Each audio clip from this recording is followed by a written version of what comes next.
Alright, so welcome back. I've been out for a while. The reason I've been out is that moved.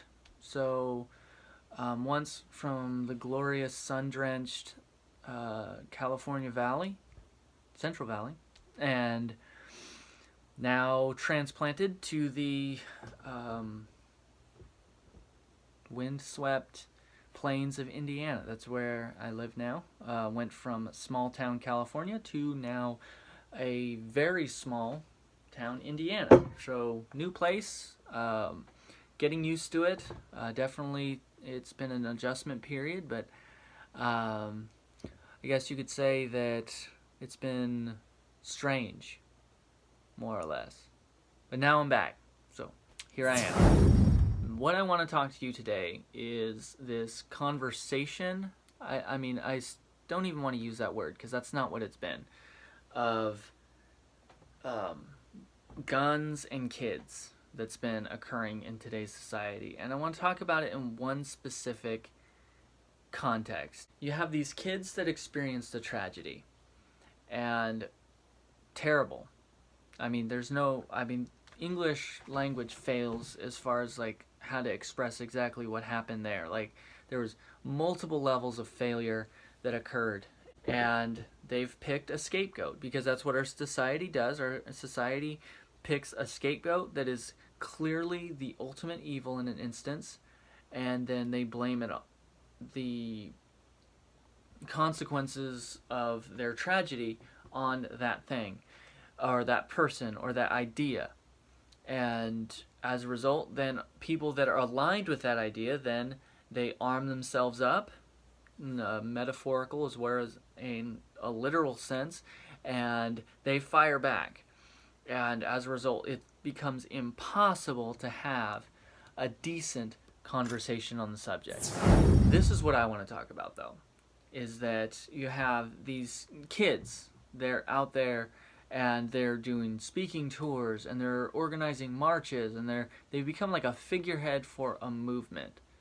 And they're doing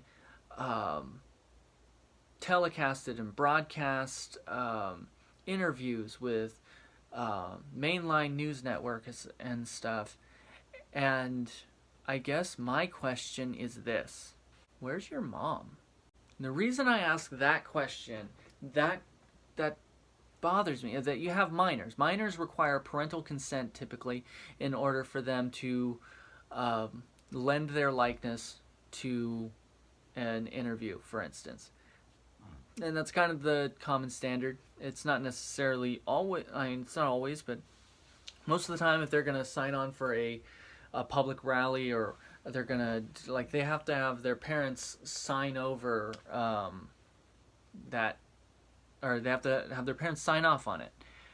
And so I'm confused maybe of like, where are their parents? There's several of these kids, both and on both sides of this issue, speaking out very vocally, which is their right. They should do that, and I'd encourage that. I want them to be out there throwing out ideas. Maybe they'll come up with a decent solution. Like, you never know what's going to happen. But my question is, where are their parents? And the reason I'm asking that is, if their parents are on their side, they'd be standing there with them, right?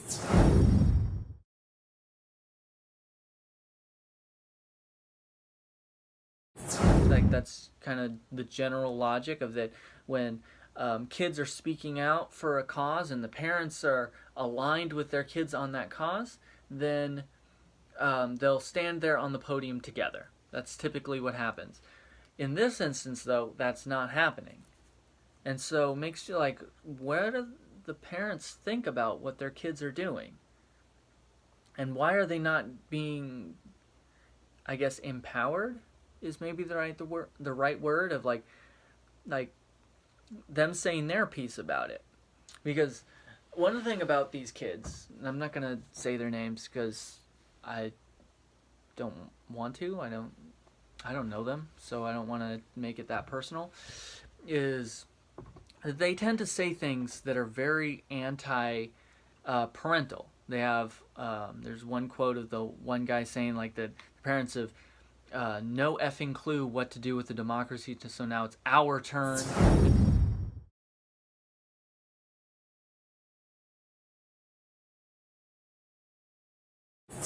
And he uses the word our parents.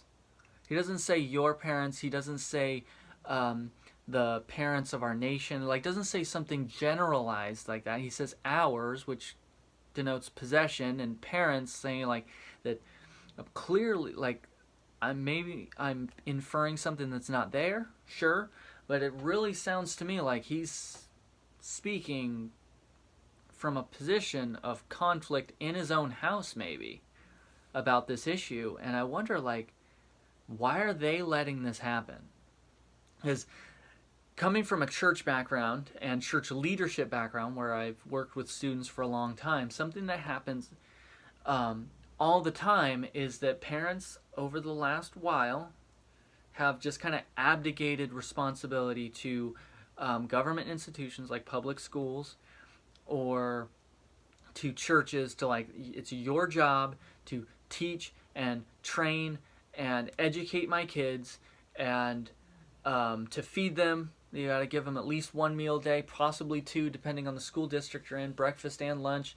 And if there's after-school programs, you better feed them there too, because I don't have time to get home from work because both parents are working. And like, and I see, like, I mean, there is definitely credence to a lot of those issues, like because of the economy and stuff. Both parents do have to work, and childcare is expensive. Like, I get it, I do, but there's a quote that I remember, but I don't remember who said it, but it's that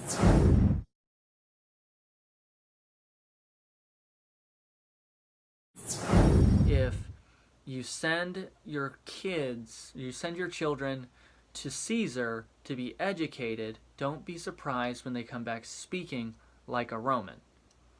So if you send them to a public education system where they're providing everything without any criticism, with this precedent that they're the ones that are going to keep your kids safe, that they're going to teach your kids facts, they're going to give them their worldview and ideology and all that. Like, if you're expecting as a parent that the government's going to do that for your kid, or the church is going to do that for your kid, what do you expect is going to come back from that? And that's not just the 12 years of public education, but going into secondary education as well. You send your kids to Harvard or to, which, I mean, most kids are not going to go to Harvard, frankly, because of the fact that, I mean, just, it's not big enough to fit everybody's kids. So you're going to send your kid to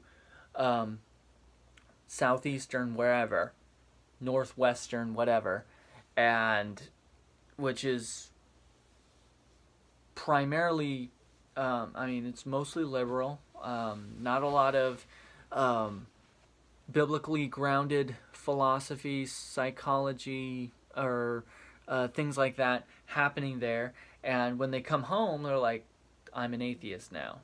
I'm an agnostic. Cross-examines Frank Turek, tends to go like that. It's because they were never a Christian to begin with, and that you were deluded into believing they were one to begin whatsoever. They've never been convinced of the truth, of the efficacy of the biblical narrative and of the actual existence of Christ and his ability, like stuff like that. So when they go off to college, they're just snapped right out of it because they don't have that constant and supervisory obligation to assent to it. So I'd say, like, I mean, that's the question that I have in my mind of, like, what are the parents doing? Because I've had that question in my mind about a lot of other issues as well.